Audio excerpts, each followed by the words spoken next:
Hi, and welcome. You're listening to the X22 Report. My name is Dave, and this is episode 1578, and today's date is May 17th, 2018, and the title of the episode is, Get Ready, a New Currency is Coming. Let's get into the economic collapse financial news. Now, countries are starting to move away from the dollar. We've been reporting on this for quite a while.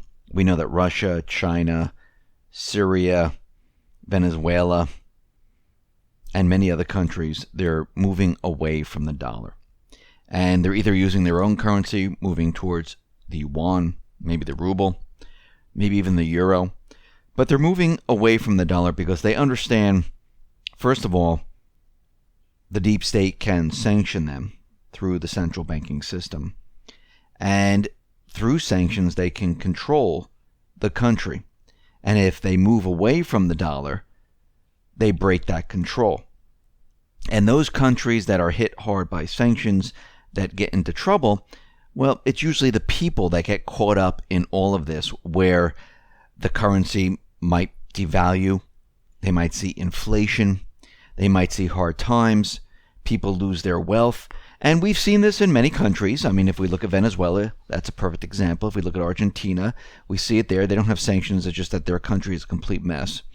We see out in Iran, Syria, Russia, China, you name it, wherever there are sanctions, you can see that there are problems. And a lot of these countries have decided, you know something, we're going to move away. Now, Russia and China, they created the BRICS. They created the separate payment system apart from the SWIFT, and they are buying as much gold as possible. Russia is looking into cryptocurrencies. Many of the other countries, they have been moving either towards cryptocurrency or away from cryptocurrencies. Those with private Western central banks, they really don't want to have anything to do with cryptocurrencies because that is the order of the central bank. Do not look at gold or silver. Do not look at cryptocurrency. Only look at our paper money. That is it.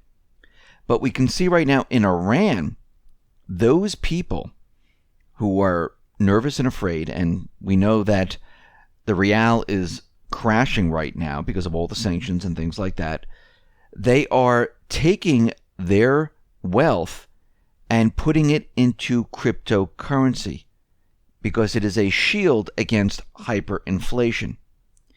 And they're able to get their funds out of the country. Now, I mentioned this in a few reports back where I said if there is a financial crisis, and we've seen this done in other countries, because what happens is when there is a financial crisis, the central banking system, the governments, they lock everything down. They say, yes, you can transfer from bank to bank, but you can't take cash out. They definitely don't want you taking cash out of the system.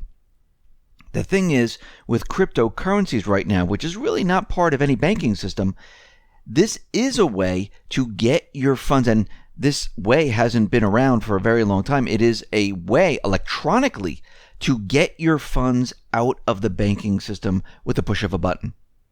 And boom, you're done. You don't have to run down to the ATM. You don't have to take your currency out and then go purchase gold or make a purchase into gold. You can just hit a button and then boom, it's someplace else outside of the banking system. And once again, cryptocurrencies, they don't have borders. It's universal, just like gold. Pretty much the same thing. Cryptocurrencies is really like the electronic version of that. And this is why central bankers do not like it at all. And we can see right now out in Iran, this is what people are doing. They are taking their wealth and they're moving it into cryptocurrencies. And what's very interesting about all this is that we mentioned that there are certain states, there are certain counties that are allowing you or are passing laws allowing you to pay using cryptocurrencies to pay off your taxes. We see stores are starting to accept cryptocurrencies. And as we move forward, we're going to see more of this. Why? because this is going to be the new currency. I mean, Steve Wozniak, the co-founder of Apple, the guy that actually created the personal computer, and he was giving a speech in Vienna, Austria, to We Are Developers World Congress 2018. And in his opening speech, he decided to mention blockchain technology. And he said, blockchain is the next major IT revolution that is about to happen. And he explained that the outlook on blockchain, by the fact that there are many useful applications for the technology in a number of areas, is going to be the next up and coming IT revolution. He says cryptocurrencies will achieve full potential in 10 years. That doesn't mean it's going to start in 10 years. It's going to hit its full potential. So during this period, just like the internet was started, but it hit its potential maybe 5 years later. But during that period of time, everyone was getting on board. The same thing is happening right now. And he's saying that this is going to be the next pretty much currency system. Now, he sold all his Bitcoins. He says he's not an investor. He didn't want to watch the prices go up and down. When everything is stabilized and, it is the technology that everyone is using, guess what? He'll be back in. He's kept one Bitcoin. That's what he's kept right now. And I believe that eventually he's going to be purchasing a lot more. And we can see right now that there are many investors, there's the elite, that are taking their wealth and they are moving it into cryptocurrency and keeping it in a vault. They're doing this for a reason. People are doing this for a reason because they understand that this banking system, the central banking system, it's corrupt. It doesn't serve the people. It serves the central bankers. And we see already that banks, they do underhanded things. I mean, look at Wells Fargo. I mean, they were caught up in pushing customers into higher fee retirement accounts. And they got caught. And they're caught again. Wells Fargo's business banking improperly altered information on documents related to corporate customers without their knowledge. The information adjusted by Wells Fargo employees varied from social security numbers to addresses to dates of birth for people associated with business banking clients. Now, this is amazing because they were getting their paperwork and get everything together to meet a deadline to comply with regulatory consent order related to the bank's anti-money laundering controls. So in other words, to comply with regulations against fabricating client data, they fabricated client data. I mean, think about what is happening here. The banking system is completely corrupt. The central banking system is completely corrupt. It's not part of the government. They're not for the people. It's a private corporation. They deal in profit. They deal in debt. They're not looking out for the best interests of the economy of the world. They never were. Their system is only designed to last 40 to 45 years. Then it collapses. This is why they have events every single time and we move to a new system.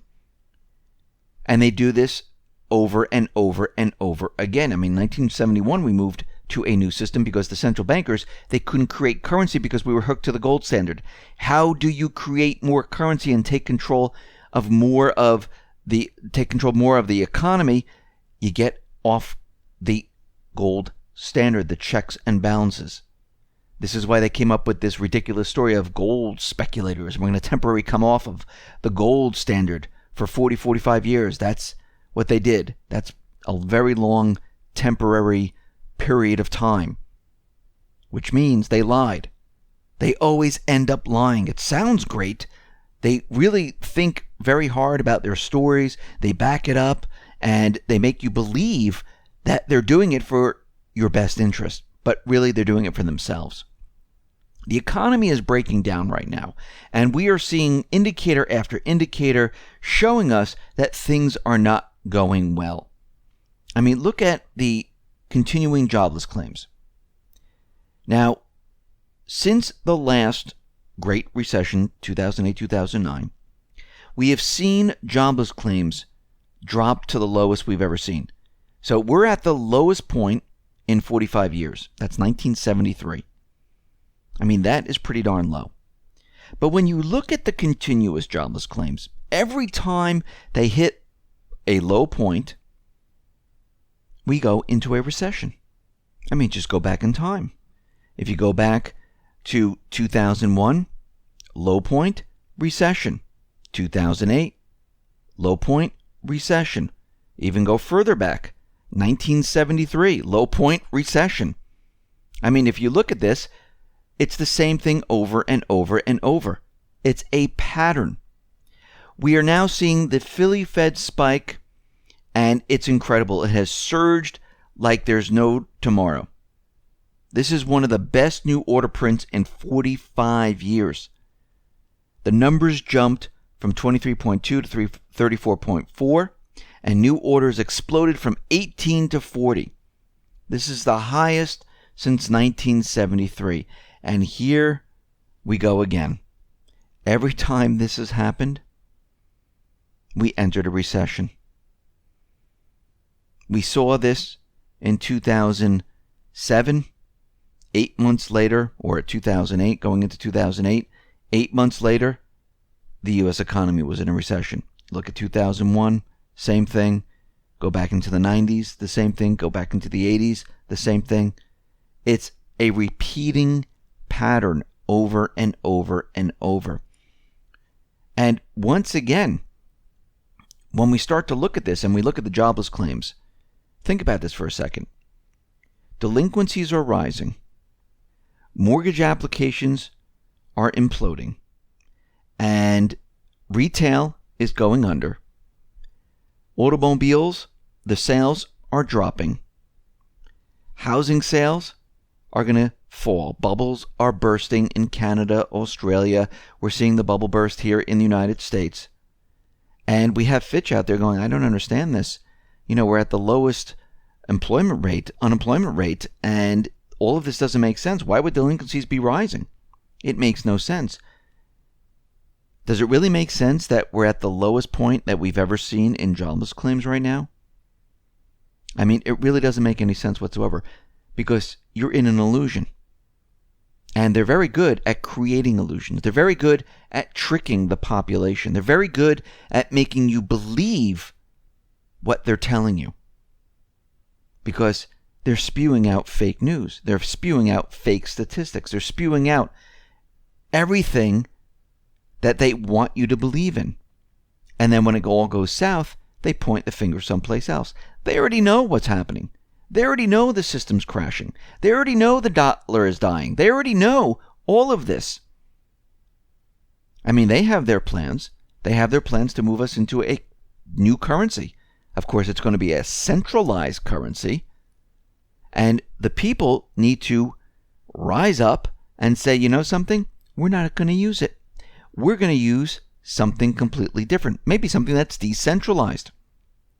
And we can see in all different countries, in governments, in corporations, they're starting to move to cryptocurrencies. It's very easy to go into this. We already have the internet. We already have the electronic payment system. We know how to use it. I'm not talking one that's connected to the banking system. I'm saying people know how to go into a store, use their phone, use their credit card, and pay electronically. They know how to bank electronically. I hate to say it, cryptocurrencies, really not that big of a difference. I mean, everyone goes, oh, I'm so confused. It really isn't that confusing. You have a bank account number? Think of it as an address. Guess what? Cryptocurrencies has an address or a bank account number that you use. People take your number and they send you the funds.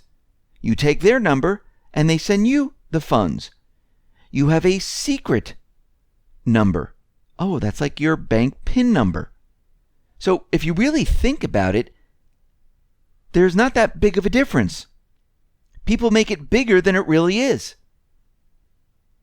We already know how to do all this stuff. And going forward, this is going to be a very easy switch. It's not going to be that hard. And people are going to start to realize, hey, I don't need the banking system. I can use this new currency without the bank. I can purchase gold. I can purchase products. I can send money to people. There's no reason to pay taxes on it because the central bank has nothing to do with this. It's not created with interest attached. That's the most important part of it. And it's a truth machine. Remember, this is outside the system. So if governments want to seize assets like physical gold, well, they can find that and they can take it. If they wanted to take land, they can take that because it's within their jurisdiction. It's in their country. Cryptocurrencies, they're decentralized. They're not in one location. And soon, the exchanges are going to be decentralized. They're not going to be in one location. It's not like, oh, they're sitting here in the U.S. They're sitting everywhere. So how do you seize the assets? Very difficult to do so, especially if you have it in an offline wallet. And people are starting to realize this in other countries.